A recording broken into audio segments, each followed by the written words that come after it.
Bonjour à tous, moi c'est Fabien, bienvenue sur ma chaîne YouTube.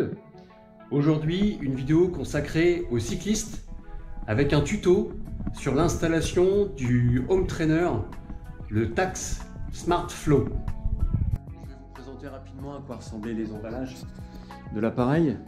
Donc là on a la face avant de l'emballage. À l'arrière de la boîte, on peut apercevoir à quoi ressemblera l'appareil une fois qu'il sera installé. Il y avait un polystyrène qui servait pour les rangements des différents éléments de l'installation. À l'intérieur de la boîte, on a une notice qui pourra nous aider pour le montage. Il y a également les bons de garantie. Ensuite, c'est le principal. On a le frein magnétique qui est alimenté par l'électricité, bien sûr. Ici, c'est une bobine qui va offrir une résistance à la roue quand on pédalera. Donc, il s'appelle Smart. On voit ici le symbole Bluetooth parce que, bien sûr, cet appareil sera relié à son application que je vous montrerai sur téléphone portable. On a, pour faire l'installation, une clé BTR avec ces deux vis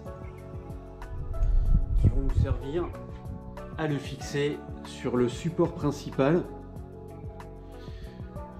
Là on voit où vont aller les vis. Donc ce support principal va servir pour y fixer le frein magnétique et pour y caler la roue arrière du vélo. On a également un support pour la roue avant.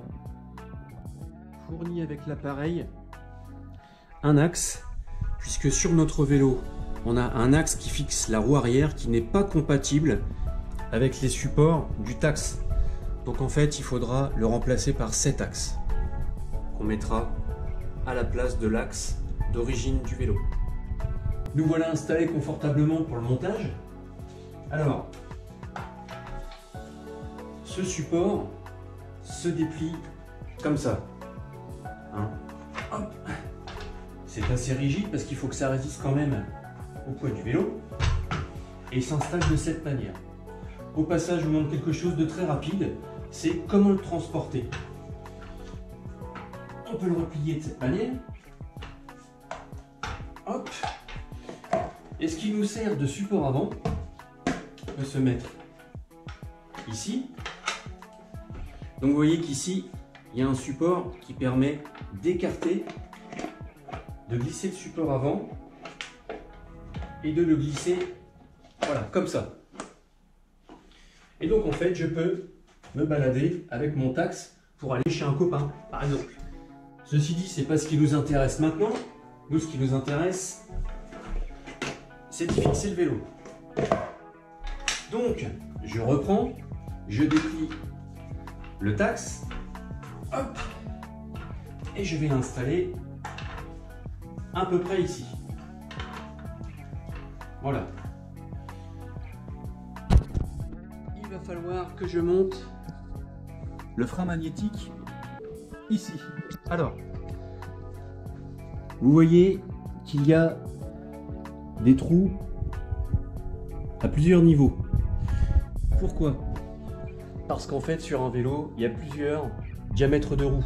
Sur un vélo course, ici, c'est du 29 pouces qu'on appelle du 700. Voilà. Et donc il faudra choisir le point le plus haut pour que ça aille avec notre roue.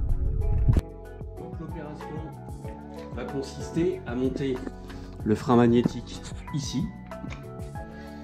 Il faudra faire venir les deux inserts sur les trous les plus hauts, comme ceci. C'est ce qu'on va faire tout de suite. Voilà, là je suis bien en face des trous, donc j'insère les vis là où je veux, je les enfonce bien. Voilà, ensuite on va se servir de la clé BTR pour le serrer.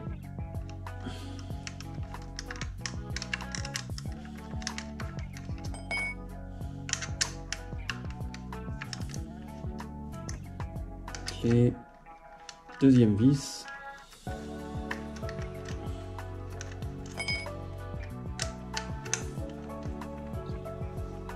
Voilà. un bon petit coup pour s'assurer que c'est bien fixé. Voilà. Et le frein magnétique ne bougera plus. Tout à l'heure, il fallait changer l'axe de notre roue arrière avec cet axe-là pour qu'il soit compatible avec nos home trainers. Et je vais vous montrer ce que ça fait en fait si on essaye d'installer avec l'axe d'origine sur le home trainer.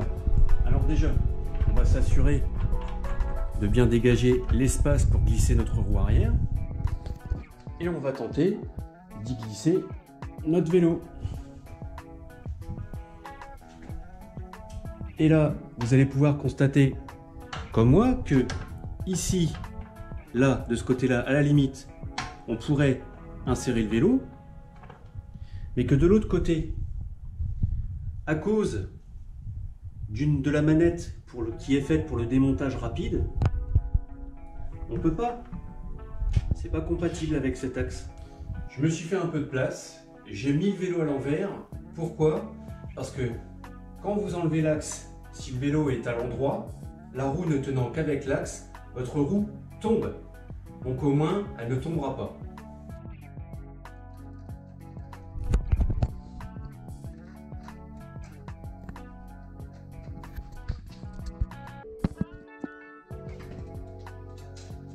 Alors vous ferez attention parce que de part et d'autre de l'axe, il y a des petits ressorts, des ressorts qui appuient, qui poussent dans ce sens-là pour caler l'axe. Et ces ressorts, quand on les démonte, ils ne pensent, voilà, c'est fait. Voilà les ressorts. Ces ressorts, ils ne demandent pas mieux que de partir de l'axe, donc surtout, rangez-les bien, parce que sinon vous allez les perdre. Voilà. Ensuite, je prends l'axe qui était fourni avec mon home trainer.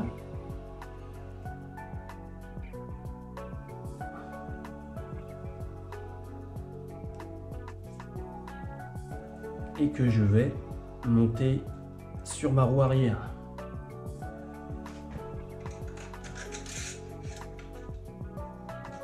Je n'oublie pas, comme je vous ai dit, de recaler le ressort ici.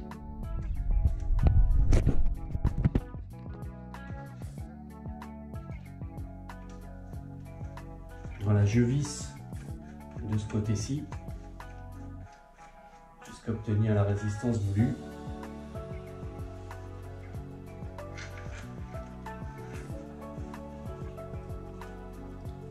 Voilà. L'axe qui sera compatible avec le taxe est prêt. Bon, j'ai remis tout en place, donc il est temps d'installer notre vélo sur le home trainer. Vous allez venir installer l'axe de la roue arrière dans l'insert. Voilà. Il est bien calé dedans. Pas encore de l'autre côté. Je me sers de cette manette pour insérer l'ensemble. Voilà, ici c'est dedans. Ici aussi, je peux resserrer un petit peu pour être sûr d'être bien fixe. Ensuite, il y a à l'arrière du frein magnétique ici une pédale. Vous allez l'enfoncer pour que la roue vienne se coller au frein magnétique. Voilà. Vous voyez. N'oubliez pas l'insert avant qui va servir à caler votre roue comme ceci.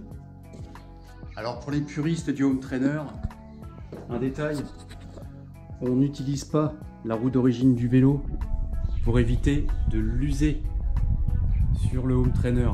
Le plastique est trop mou, donc on utilise une roue avec un caoutchouc très dur.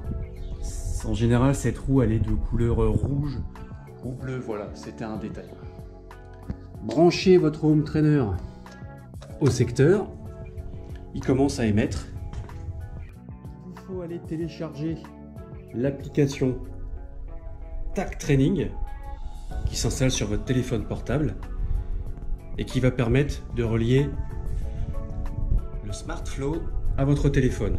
Alors cette application Voilà à quoi elle ressemble. Donc vous avez des parcours. À défaut, elle est gratuite. Si vous voulez débloquer tous les parcours, elle est payante. Il y a également deux options d'entraînement. Donc il y en a une, c'est la plupart du temps, c'est ce que je fais, c'est la puissance. Alors, info intéressante là, ça veut dire qu'il faut calibrer notre home trainer. Je vous montre.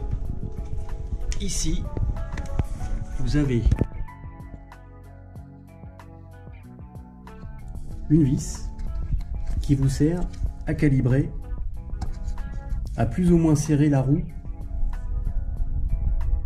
Alors le SmartFlow, il émet déjà en Bluetooth, donc il est déjà, vous voyez ici, il y a un petit feu vert, un petit feu rouge. Le petit feu vert, c'est qu'il a détecté ma ceinture cardio en fait. Voilà.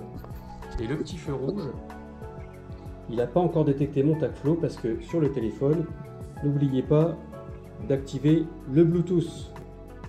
Là, pour connaître le statut, je clique dessus. Ça y est, il a trouvé.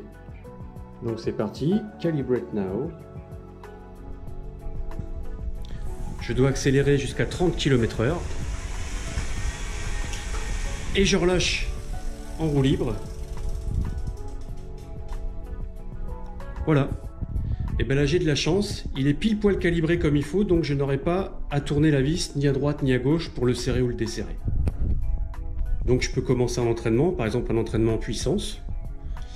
Voilà, là c'est mis à défaut à 150 watts, je vais le monter à 200 watts, ce sera bien pour vous montrer. Je mets en route, je commence à pédaler. Donc il enregistre ma vitesse. Il enregistre les tours minutes et il enregistre mon cardio au centre, en gros, la puissance que je développe,